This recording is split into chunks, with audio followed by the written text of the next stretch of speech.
Siguro we can start.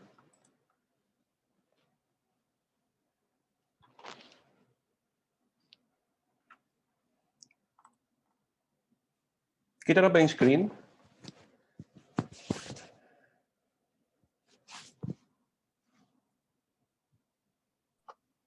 Yes, Doc. Kita na, klaro na. Okay.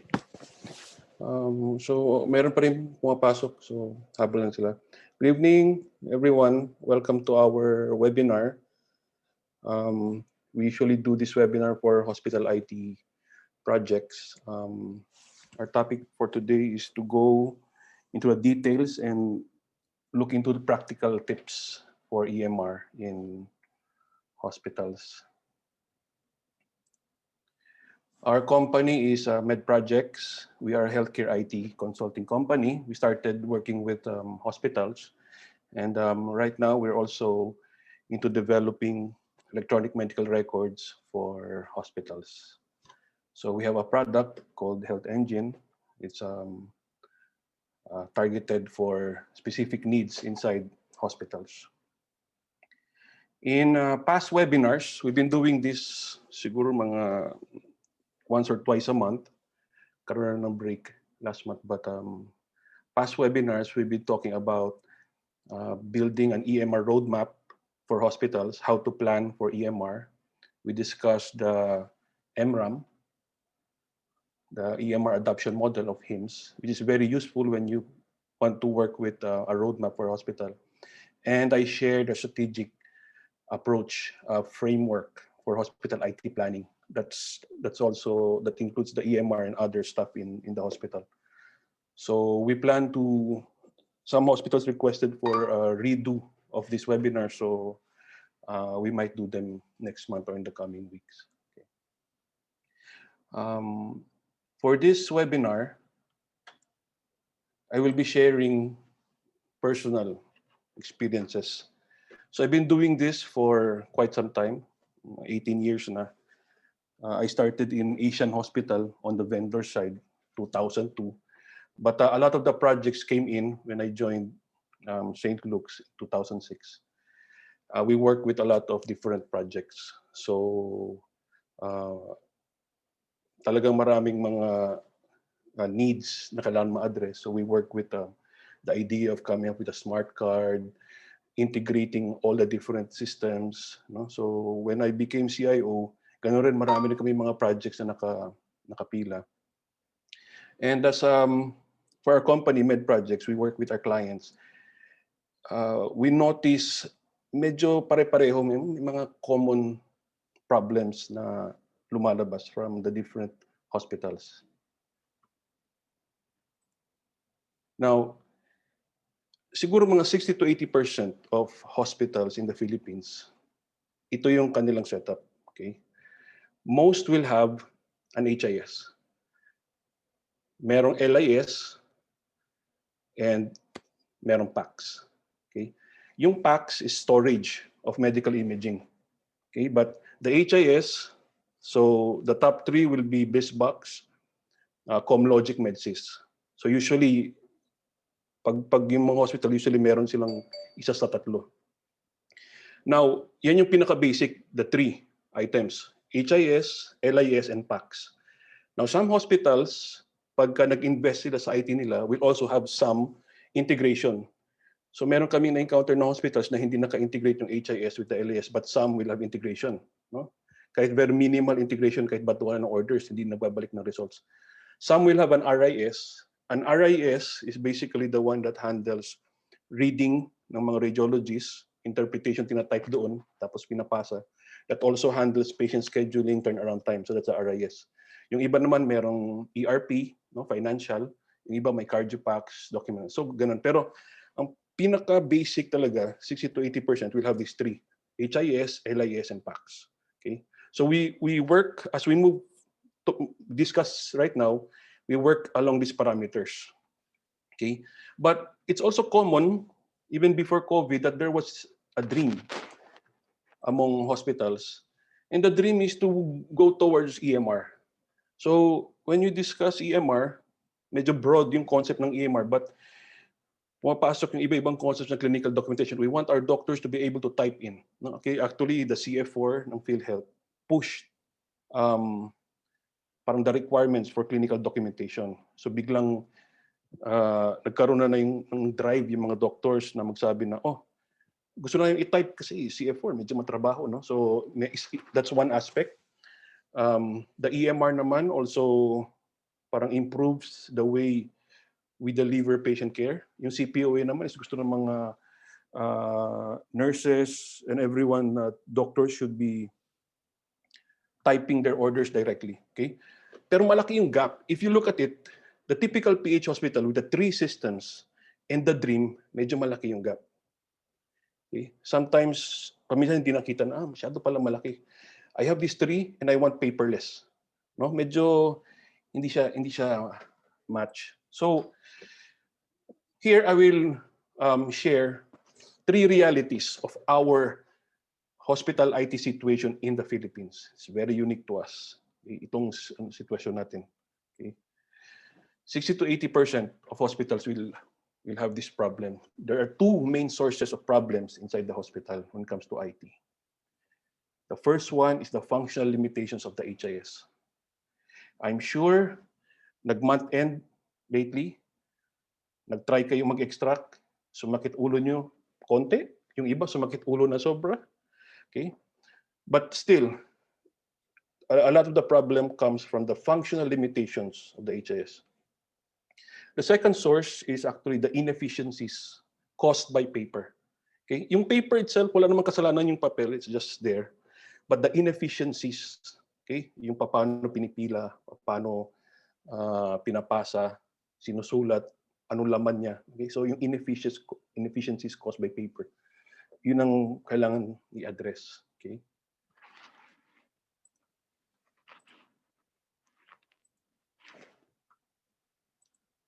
Okay. The second reality is there won't be one system or vendor that will solve all your problems. Wala. I'm sorry to say, but a lot of the hospitals sometimes they just wait for, I just need one solution. Bigay mo na sa akin lahat, tapos solve na lahat ng problema ko.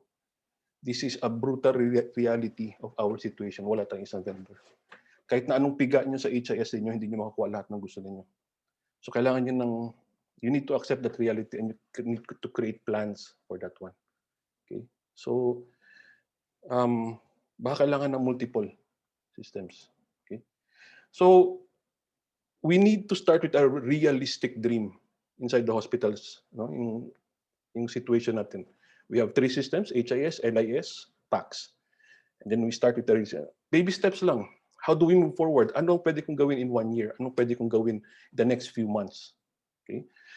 As much as possible, paperless is a good term. It's a dream. But in reality, what you want to go for is just less paper in some areas in the hospital. Okay? I want less paper here. I want less paper sa billing, less paper sa labs, ganun, no? Para hindi muna impossible dream. Realistic dream muna. And then, I think we also need to accept that there are some things that you need to buy, some systems that you need to buy, but your IT needs to DIY. Some you buy, some you DIY, do it yourself, yung ibang projects. Okay? So what is the realistic dream? I shared the MRAM. For others who were not able to attend the past webinars, I will do it another time. But the realistic target when we work with our clients is just to go for 1 and 2 muna. Okay, so ancillaries and a CDR. Okay, I will expound on that later. And also to look at your paper. Go inside your hospital and see, wow, papel. Papel pa rin. Okay. So I will share 3 practical solutions or projects that you can work on. At least realistic for the next few months, next year. Okay. So these 3 are integration, digitization and consolidation, and medical records management. Let me highlight integration muna. Okay. Sometimes, depending on sinong kausap, sinong vendor, sometimes integration is a dirty word. Okay, so there are a lot of terms that come in with integration when you talk to an HIS vendor or an LIS vendor. We need to work with HL7, FIRE, ADT. You know, maraming technical and medyo akala natin medyo mahirap. Okay? But in reality, if you look at integration, it is nothing more than just the control, the access, and the management of our data. Yung data ng hospital na nasa loob ng HIS, sa atin yan. Okay? That's the ownership of the hospital. When you look at integration, it is just not yung technical. You look at ano ba ang laman ng aking HIS, ano ba laman ng aking LIS. Gusto ko siya i-control. Gusto ko siyang mag-crunch yung numbers. Okay? If you look at integration, ganun. Okay? Tanggalin natin yung terminologies. Let's take out the terminologies and focus on 5 items lang, yung integration data. Okay? Patient, visits, orders, results, billing. PVORB. So when you discuss, if you are management or if you're head of IT, if you discuss the terminologies, yan lang naman actually ang kailangan na data na gusto mong makita sa loob ng HIS. No? Mag-start ka with patient, tapos demographics, age, napaka-simple na patient. Visits, just admission date, type of visit, inpatient, outpatient, ER, orders, and results, and then the billing. So usually, gusto mo lang yung revenue mo, no? Charge yan, tapos kung pwede mapasa sa ano. Before you take out lahat ng data mo, yan ang gusto mong i-manage. So kung meron kang gustong ma-target na data, dito ka tututok PVORB. Okay? Huwag mo nang isipin yung ADT, HL7, wag na. You just focus on this one, these 5 items. Okay? Now, integration is just simply the ability to pass data from one system to another. Okay, so as much as possible, pag nagpasa ka, meron kang integration engine sa gitna. Okay? The integration engine just manages the passing para alam mo kung ano nangyari. Kasi sometimes, when we do integration, when we extract data, hindi natin alam kung nakuha ba. If there are 10 orders, how do we know that 10 orders were passed? Huh? So as much as possible, we use an integration engine. The integration engine that we use is actually Mirth Connect. It's an open source free product, and it was acquired by NextGen. So ang name niya ngayon is NextGen Connect, but it's still open source and free. So I recommend IT departments to download and experiment with Mirth Connect. Okay? You don't need a vendor for this. Download, experiment.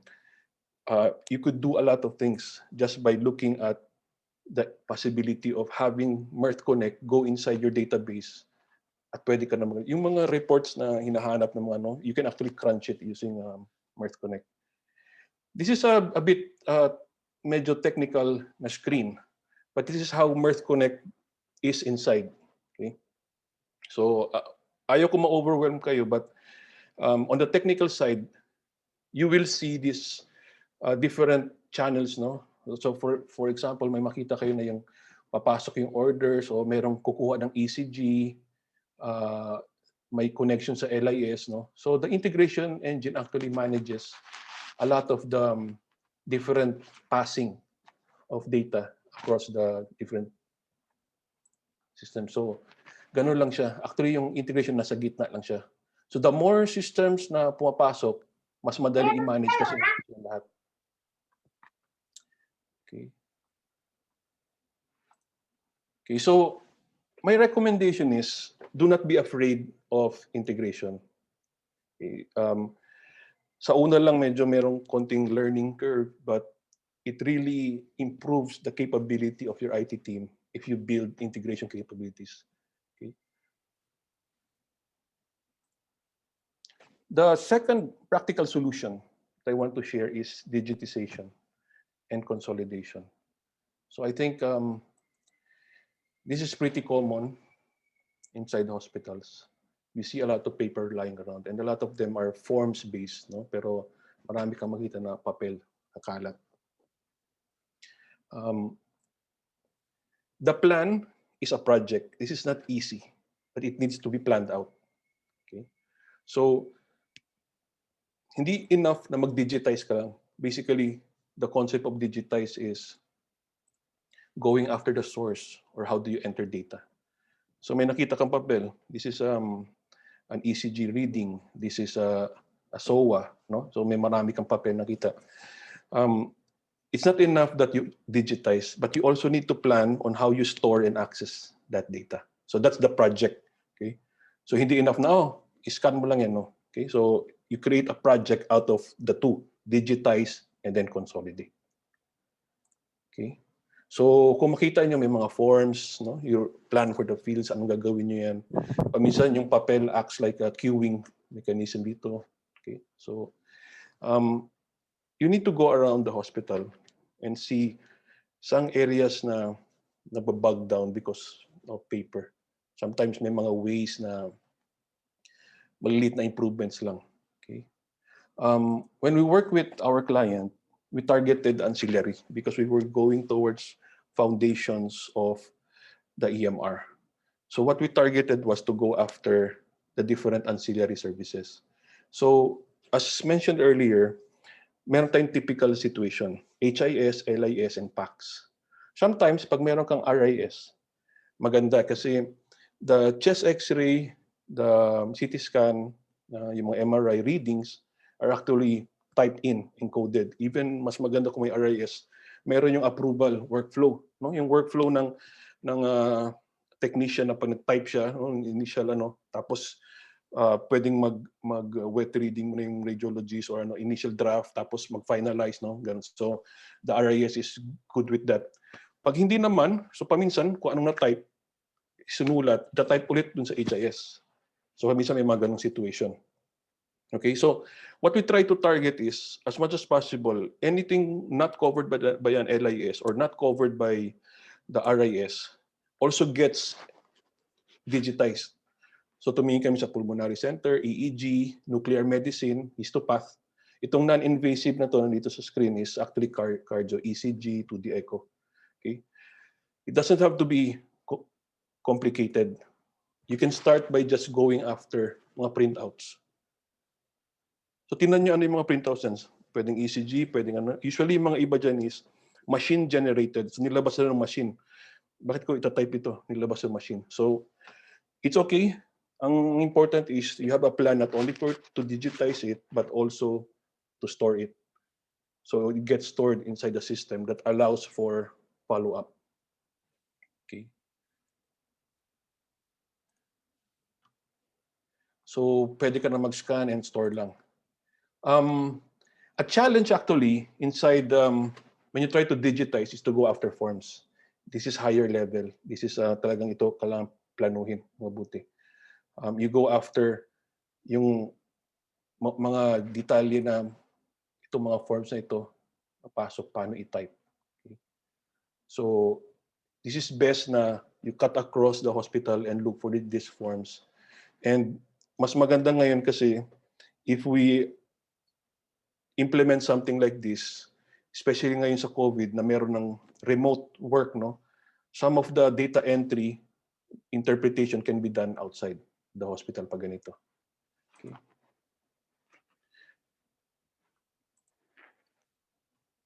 Okay. So this is a challenge na medyo natrabaho na when we work with a client was to go after all of these. So maraming mga forms. Kung makita nyo medyo ano. Pero this is needed to make sure that everything is digitized. Okay. Now, once you digitize everything, as I said earlier, do not forget about consolidating. Okay. Consolidating is thinking about where to store. Okay. I want to take out the concept ng ancillary and just focus on the idea of consolidation because once you have the capability of integration, meaning you have access to your data, kaya kong humugot, kaya kong mag-extract, no? The next thing na dapat iplano nyo sa IT department is to consolidate data outside. Okay? So sometimes you already have the building blocks for either a data warehouse, data mart. Okay, so lalo na month end, no? Paminsan gusto natin mag-crunch. Some hospitals, they really want better reports na hindi available sa loob ng standard reports ng HIS. If I want better reports, wag niyo nang antayin na, wag niyo nang antayin na magalit kayo dun sa HIS vendor niyo. May database available sa system, sa servers niyo. Use an integration engine, extract, and then consolidate. Kuha dito, match, okay? So may mga ganong gumagawa talaga and they are able to consolidate and create better reports kasi nag-create sila ng data warehouse. Okay. In the clinical world, when you try to consolidate, it's called a clinical data repository. Okay, so in the EMR world, when you start with the MRAM, 1 and 2 talks about ancillary and then going towards a clinical data repository. So this data repository is the foundation for an EMR. Okay. So in one of my projects in 2007, when I started sa St. Luke's, merong mga iba-ibang databases for different lab tests and diagnostic procedures. So merong hiwalay for CBC, merong hiwalay for ganitong test ng histopath, no? Actually, if you look at your system, your hospital situation, you will notice na ganun actually yung situation nyo. Sometimes, for example, itong COVID test, no, yung mga PCR test, nakahiwalay siya. Hindi siya nakasama sa LIS niyo. So meron siya sa inyong database. Paminsan yung histopath nyo nakahiwalay rin sa ibang database, no? Pagka na-digitize siya pero nakahiwa-hiwalay, doon ang plano nyo bali is to go for consolidation. How do I actually try to centralize so that I have better control of my data? So in 2007, years ago, in St. Luke's, that's one of the projects na ginawa namin to consolidate. Okay. Ang tatanong ngayon yung mga, in 2013, St. Luke's, siguro naglabas sila ng e-health portal nila where they were able to share. They were one of the first to have a patient portal. So yung ibang hospitals will tanong, what we want is something like St. Luke's, no? What we want is the ability to share results to patients. Actually, that they were able to do that because they had foundations of consolidating a lot of their data into one. It is easy to manage. Okay, so kailangan ganun yung planning. In 2011, when I was CIO at the medical city, we actually started consolidating. We had activity to create, we call it TMC Prime. It was an EMR plan. The first step was towards getting all the different results from LIS, RIS, and all the other systems. No? So kailangan papasok siya sa loob. Nag-work siya sandali and it was replaced by another system. But that was the plan. Okay, so we even extended the plan to consolidate not only ancillary laboratory services, but also clinical documents. So discharge summaries, mga reports to medical abstracts. The moment that you have a plan for digitization and then consolidation, you can expand it towards other stuff inside the hospital. The more na magagamit mo siya, na pwede ka mag-expand ng ano. Actually ngayon, with the CF4 required among doctors, there is an opportunity to even consolidate that and store it. No? It becomes clinical repository of CF4s. Medyo marami kang pwedeng magawa doon kung naplano ng maayos yan. Pero ngayon, siyempre, ang focus is e-claims. No? Hindi pa nagbabayad on time ang PhilHealth. So, ka-focus ka na gusto mo lang maibigay, masabit yun. Okay? But in terms of other uses of the data, no, may maganda sana kung pwedeng magamit yan. Okay, so we are building a product that we are working with our client. Kaya CDR din siya, Clinical Data Repository. So kung makita niyo lahat ng possible test papasok. CBC, X-ray, 2D echo, EEG, lahat. this becomes the foundation towards advanced modules in electronic medical records. Okay. The third solution that I want to recommend is medical records management. Okay, so it would be nice if our medical records department looks like this, no? Parang medyo malinis, medyo organized. Okay? Pero sometimes, ang reality, some hospitals will have medical records that look like this. Okay? This is a real picture of a medical records years ago before improvement. Okay? So it is a reality among hospitals. Hindi naman sa gusto ng hospital, no, but we also have a problem with retention. So we need to keep years of records kahit na hindi na bumalik yung pasyente. We need to keep them. So sometimes it is a challenge. Ano bang gagawin sa space? Ano bang gagawin sa mga papel na ito? No? Everything. So merong challenge yan. Then naging ganito siya. Now, my recommendation is to look at how to manage your medical records because if you want to move to the future, you make sure na hindi mo na iiwan yung past.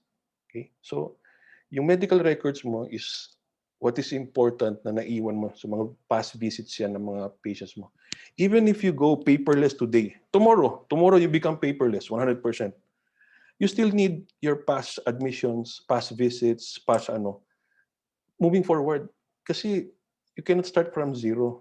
So you need to look at your medical records and how do I digitize my medical records para when I create an EMR and I digitize all the other stuff, I can still look at them. Okay. Now, ang usual flow na inano ng medical records, there are 5 steps that we recommend. Okay. It's pretty common when you work with other vendors for document management systems to target the first 3. You prepare all your So kanina was really the old one na napag-iwanan, no, yung mga paper, no, hindi masyado na handle. So medyo napabayaan. Pero when you move towards the digitization, yung medical records scanning, you need to prepare that paper. So kailangan malinis siya, tanggal yung mga stapler. No? So merong process yan, no? That's preparing, scanning, and then sometimes uploading. Okay? We encountered a client na happy sila, no? They started prepping, scanning, and then uploading. So naka-folders yung kanilang mga medical records. Folders, nakaayos. No? But because of that, naka-folder, nahirapan rin sila mag-organize. Paano kung kailangan ko i-search yung ganitong patient sa ganitong visit? Paano kung yung doctor's notes lang gusto kong habulin? No? So, the intent was good, pero merong kulang ng konti sa execution. So what we recommend is, when you really look at this effort to manage your medical records, look at you don't just limit yourself to the 3 steps. You go towards indexing and user access. Okay. So indexing is the process where you try to put tags, categories, no? Yung maglalagay ka ng additional data into your scan system. So a good example would be kung naka-scan ka na ng system, in-upload mo, you will be able to create categories of document types inside the system. Para pag na-upload pa lang, alam ko this one is a doctor's note, this one is a lab, this one is ganito, no? So meron ka lang pre-planning, naka-prepare lahat ng idea. How do I not only upload this, but how do I plan on accessing it, doing research, okay, extracting information. So pwede ka mag-start with document types. Standard naman yan, even if you research the internet, there are pretty standard document types inside the patient chart. So usually, tayo naman, even in our medical records, they also divide our patient charts into different sections. So meron kang yung face sheet ng patient, yung cover sheet, tapos susunod-sunod ng iba, consent, no, ganun. So kaya mo nang lagyan ng document type. But the biggest value, if you have a good medical records management, is to integrate it with your HIS. Okay? So kung kayang iplano yan, you integrate it with your HIS, what happens is, when the patient is admitted, it triggers this update inside the system na merong admission. Okay? Tapos, pag na-discharge yung patient, maganda yun kasi pag na-discharge yung patient, then the medical records will have a trigger that a patient chart is coming. Okay? So, ang maganda rin dito is sometimes if the integration is good, if you're integrated with the HIS, including the updates ng HIS. So, pagka pumasok yung pasyente, yung initial registration niya was Mike Muwin, pero in-update siya to Michael Muwin, then at least yung DMS mo nag-update rin. No? Paano kung kinasal na, married na yung patient, nagbago na, paminsan pagka hindi naka-integrate, hindi nakasunod yung DMS, naiiwan. No? So hindi natin nahanap yung yung record. So mas maganda kung naka-integrate siya with the master patient index, yung demographics ng patient. Okay? Ito yung mga tinatawag na index fields, itong nandito. Okay, so this is actually planned. Sa loob ng ibang hospital, when they have a DMS, doesn't have to be integrated, no? They plan for the index fields. Kasi sometimes, when you need to extract something from the HIS is really good at managing charges and billing. But if you need some count, some census, ang ginagawa ng iba, nilalagay nila yung ICD-10, diagnosis nila, outcomes, no? Doon sa kanilang DMS. Doon sila nagki-create ng tagging. Kasi they study the medical records in a way, closes the chart, and dapat yung face sheet, nandun lahat ng diagnosis. No? Dapat, pag nasarado yung chart, kailangan complete yun. No? As not only for the signatories, but also yung lahat ng information sa harapan. So pag nahuli yun, pwede nipapasok sa system na nakakuha nila. Okay? Pagka nakuha yun, pwede yun gagawan ng report. So sometimes yung ibang hospital, instead of getting all the data from HIS, they get the data from a DMS, from the medical records na system. So kinukuha nila, ilan ba yung ganitong kaso, ano ba yung case mix ko. So paminsan kinukuha nila doon. Paminsan binabangga nila sa HIS data. Kukuha tayo ng data sa HIS, bambangga natin sa DMS. Ganito yung kasi once in a while, pagka maganda yung data entry ng mga sa HIS, nagpapasok ng admitting diagnosis. Pero paminsan hindi pinalagay yung discharge, yung final diagnosis. Yung medical records nag-handle. So paminsan binabangga sila para mas maganda yung Okay. So I share the 3 practical solutions. No? Hindi sila madali. Hindi yung tipong bukas paggawin ko tapos na. Okay? This really needs to be projects inside the hospital. Integrate stuff, digitize and consolidate, and then let's look at our medical records. Okay? So, I'll give you a sense of the timelines, kung ano mga kailangan gawin depending on the project. When you try to integrate, depending on the vendor, no? So kung madali kausap ang HIS, madali kausap si LIS, madali silang kausap, maganda yung technical setup nila, integration can take as little as 3 months naka-integrate na. Pero paminsan, depende sa paminsan umabot ng 9 months. Okay? So a lot sometime when you try to integrate, 3 to 9 months. The more systems inside the hospital, the longer.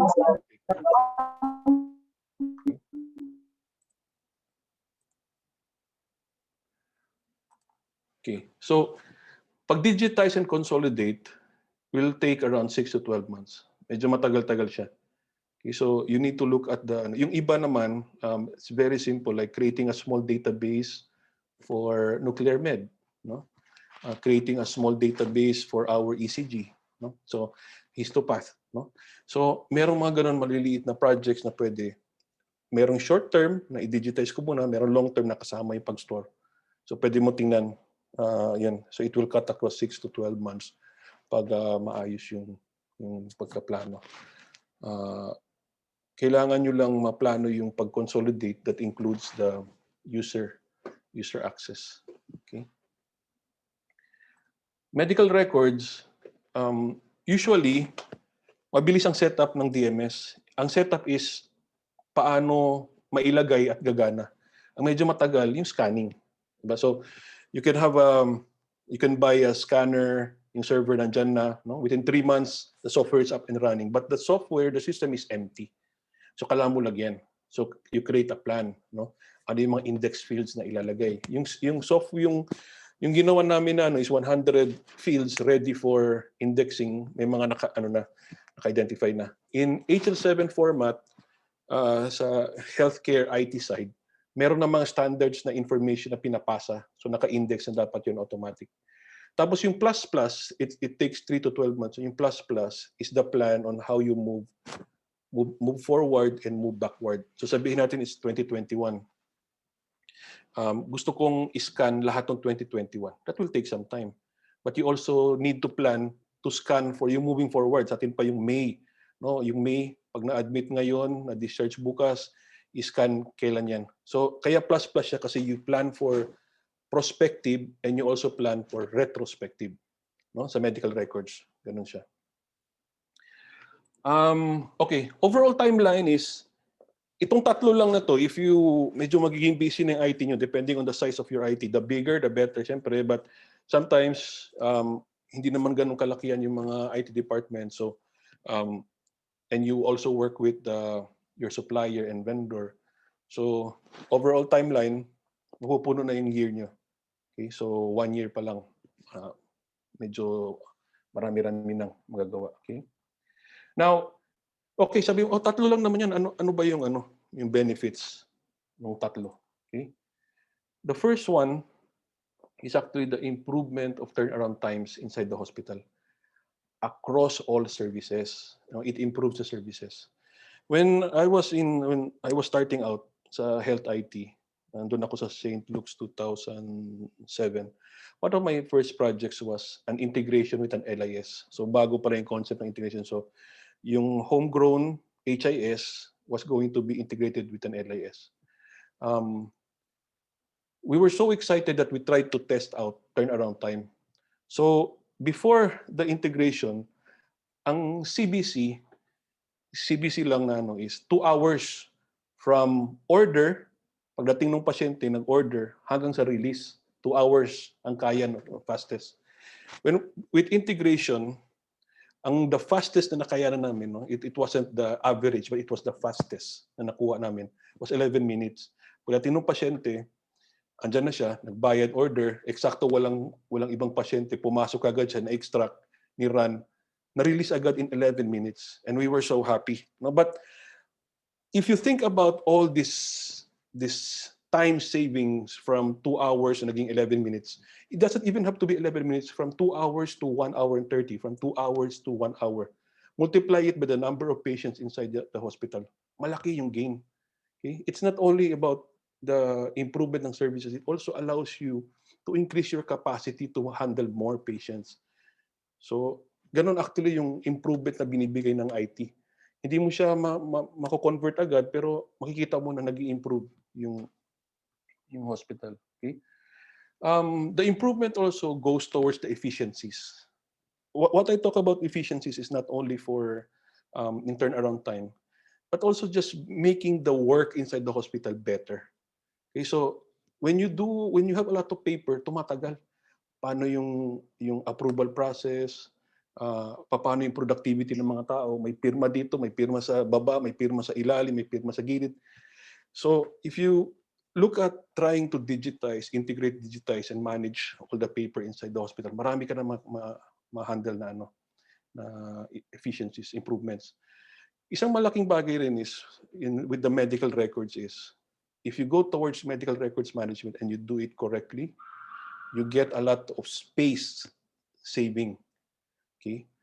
Kasi hindi naman sa mawawala yung mismong papel, no? You need to store it. But sometimes, meron ka natatrack mo na yung mga iba na pwede mo nang i-off site. Okay? So hindi lahat nandun sa sa hospital premises. Okay? Kasi you still need to keep it. So pero at least alam mo yung 3 to 5 years worth nandito sa iyo. Yung iba sa offsite. Okay? Meron kayong way pa paano mag-extract. Yung iba naman also sa medical records is how to manage yung mga requirements ng mga HMO coordinators and PhilHealth. So sometimes gusto ng mga HMO coordinators, kunin ko lahat ng patient charts, tapos naiiwan sa kanila for how many days. Okay? So, pag meron kang DMS at na-scan na lahat yan at gusto nila mag-review, hindi mo na kailangan ibigay sa kanila yung patient chart. Bigay mo lang sila ng access on the correct medical records. Doon na lang sila mag-review ng kailangan nila. They need to check lang naman yung mga iba-ibang aspect doon, hindi naman yung buong chart. So at least, kampante ka na yung chart mo hindi nawawala dyan sa'yo palagi. Okay? When you do the 3, okay, you're able to extend your engagement, patient engagement and doctor's engagement. I think that everyone felt this during COVID time. I'm sure yung mga hospitals na nandito, they felt the need, what do we need to do so that our patients will stay with us, so that our patients are engaged, dito pa rin sila. Okay? Pero hindi na sila papasok. When you look at these 3, it allows you to engage not only your patients but also your doctors. Nag-expand. So, hindi na kailangan maging napaka-high-tech para mag-isip ka teleconsult. No? Just the ability to email your results. No? O kaya yung sa mga doctors na maka-review lang sila. No? When you do these 3, na-extend yung ano mo. So, you also become relevant to the patients and to the doctors in your catchment area. Dito we go towards better reports, yung utilization ng data. When you have everything consolidated, napakaganda ng reporting. Okay? You can do crunching. One of the crunching that some simple, when you have an HIS and you extract your data sa labas, no? Pag ilabas mo yung data mo into a data warehouse using an integration engine, dito na sa labas siya, you could do crunches, yung crunching ng mga data. Pag makita mo yung data sa okay, what we usually do is how many patients come from this area. In your area may 10 barangays, no? Malaman natin na actually yung mga barangay na marami dito ngayon. Okay? Meron pa kami isang studying of data na ginawa namin sa isang client was bakit maraming pasyente, kunyari sabihin Quezon City, no? Bakit maraming pasyente nangagaling sa Manila? Okay, doon sa area ng Manila. Okay, so but because of the analytics, we found out na actually merong route, no? May jeepney route diretso from that area papunta doon sa hospital. So kahit malayo siya, sa mata ng pasyente, madali siya. So yung mga insights na gusto mong hanapin in sa management side, no? How to handle your patients, how to handle marketing, mas maganda kung mas kaya mong i-manage yung data mo. Okay, and then these 3 are the foundations for advanced EMR modules. Okay. As much as possible, gusto ko mag-start yung mga hospitals dito because it gives a lot of value. Before moving towards advanced EMR like clinical documentation and CPOE. There is a concept na madali mag-CPOE, i-train mo lang yung doctors yung mag-type, gagawin nila yan. From experience, alam natin, matitigas ulo ng mga doctors. Hindi yan madali, no? Meron magsabi, yung isa gusto, yung pangalawa gusto. But if you look at your hospital, you have around, sabihin natin, a small size hospital will probably have around 200 doctors. Imagine the 200 doctors trying to do yung mag-CPOE sila. Medyo matrabaho siya. So kung yun ang gusto mong unahin, matatagalan ka. Now, the benefit of having all these 3 is yung mga doctors, meron na silang access sa data, hindi pa sila nagtatrabaho, no? Hindi pa nila kailangan magbigay ng kanilang effort. Kaya kong tingnan lahat ng lab results ko, kaya ko tingnan yung past charts, no? Kaya ko mag-review ng past charts. So, ito na yung foundation towards better user behavior when you plan to do advanced EMR modules. So, last piece of advice, konti na lang tayo matapos na, but I want to share that I've been working in hospital IT for a long time, and I want to share that the role of the hospital IT department is not just to buy and implement vendor IT systems. Sometimes it's okay now you start with that, you buy an HIS, LS, implement it, but if we want to do more, we need to look at our hospital and really solve real-world problems inside our hospital. A simple database can solve a lot of stuff. Sometimes meron ka ng MS SQL sa loob ng meron ka ng SQL server sa loob ng system mo if you have a HIS, no? So, meron ka nang masosolve kahit maliit lang, at least totoong problema na solve mo na agad. When I was CIO, even at St. Luke's when I was consultant, I would go around the hospital just walking around, tingin lang, bakit maraming papel dito? Ano ba ginagawa niyo dyan? Paano ba inaayos ito? Okay, so small improvements, small IT-enabled solutions can really give a lot of value inside the hospital. Before I end, I just want to share that Med Projects is working on a new system. This is brand new to us. We work with hospitals for years. Okay, marami na kaming we work with inventory, supply chain, policies, no. So we notice a recurring theme across hospitals.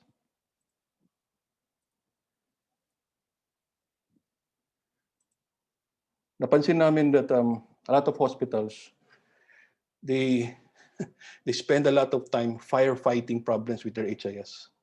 Okay, so actually just last week we had meetings with 3 hospitals, and ang laging is problems with the HIS.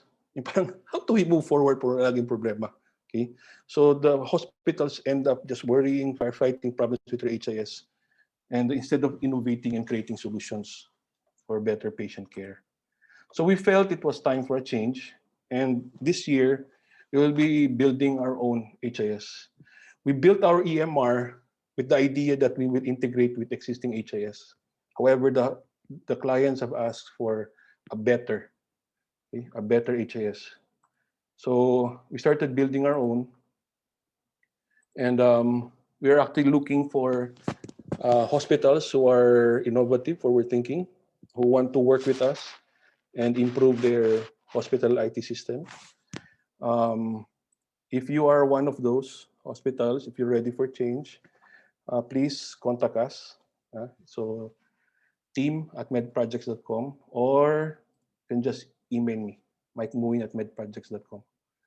So that's it for the webinar. I hope meron kayong nakuha, and then you can actually start planning for the next few months of your IT EMR journey. We plan to do additional webinar topics in the next few weeks. And yung mga iba na hindi naka-attend ng MRAM, EMR roadmap, and hospital IT planning framework, we might do a recap, no, of those. And also, we also got a request for some Mirth Connect, yung integration engine training. We could do that for you. Kung merong mag-request, pa-email lang, and then we'll try to schedule it. We are always happy to share knowledge with everyone. Hindi useful na makikip. You always need to share. If there are questions, I-check ko nga sa chat kung meron.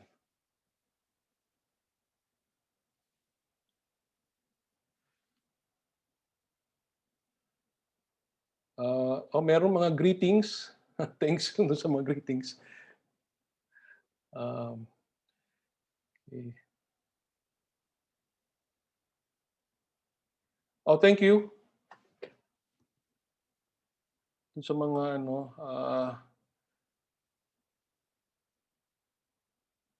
do we have developments from regulatory? Okay. So when it comes to EMR, the concept of paperless inside the hospital, that's still gray area. Okay, so meron pa ring hindi siya definitive, pero marami ka ng mga ibang laws na that would require the ability to manage data through a computer. Hindi sinasabi na, oh, dapat computer yan or dapat server yan. No, but basically, how do you handle your DOH requirements, your PhilHealth requirements, everything else? Okay? So lahat ng mga regulation to send data to this government bodies, not only DOH, andyan na rin yung BIR, di ba? Even BIR, the concept na paperless dapat yung pagsubmit mo sa kanila, that implies that you need a server. Hindi sila nagsabi na kailangan mo ng server, kailangan mo ng system. No. So, the more napapasok yung PhilHealth, DOH into all this mandatory regulatory stuff, the more na nakikita mo na kailangan mo na mag-create ng system para sa'yo. Papunta ka na doon. Hindi nila imamandate like, unlike sa US na you need an EMR for meaningful use. No, ito. No, I don't think they will go to that kasi even working with the DOH, pagka nag-discuss sila ng EMR sa loob, meron silang sariling problema sa kanilang hospitals, DOH hospitals. No? So, it's not about mandating a specific solution, but mandating some requirements na kailangan mo ibigay sa kanila. And you cannot do that with paper. So yun actually yung lumalabas ngayon. But definitely, with the COVID and the push for telemedicine inside DOH, the push for reporting, analytics, and everything, we cannot avoid going to the source. Okay, so all these dashboards, reporting, lahat yan, endpoint na siya eh. No? Sa dulo na siya, nag-submit ka na. Saan nanggaling yun?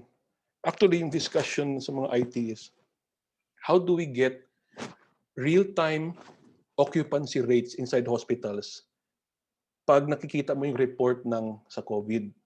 Okay, so kulang na tayo ng ICU, ganito dito. Yung reality, alam natin yan eh. Hindi real-time naman yung submission natin eh. You don't even get real-time weekly eh. Di ba? So, paano mo magagawin na ang nakita mo sa dashboard ng DOH ko, paano nila nagawa yun real time? Okay? So, yung ganun, there are people who are handling the end, no? Tapos na review na. Pero sa atin, tayo, sa loob mismo ng hospital, siguro, no? We need to look at the source. So, we need to improve the systems. Kung wala pa, extract natin sa labas, no? So, sinasabi ko sa do not be limited by what the HIS can do. Grow your IT capabilities, grow your IT team into capable for other skill sets. No? Look at integration, database management. Meron kayong mga gawa. Kahit hindi nyo kailangan ng vendor, meron kayong mga gawa dyan. Okay. Any more questions? Sakto naka 1 hour na tayo.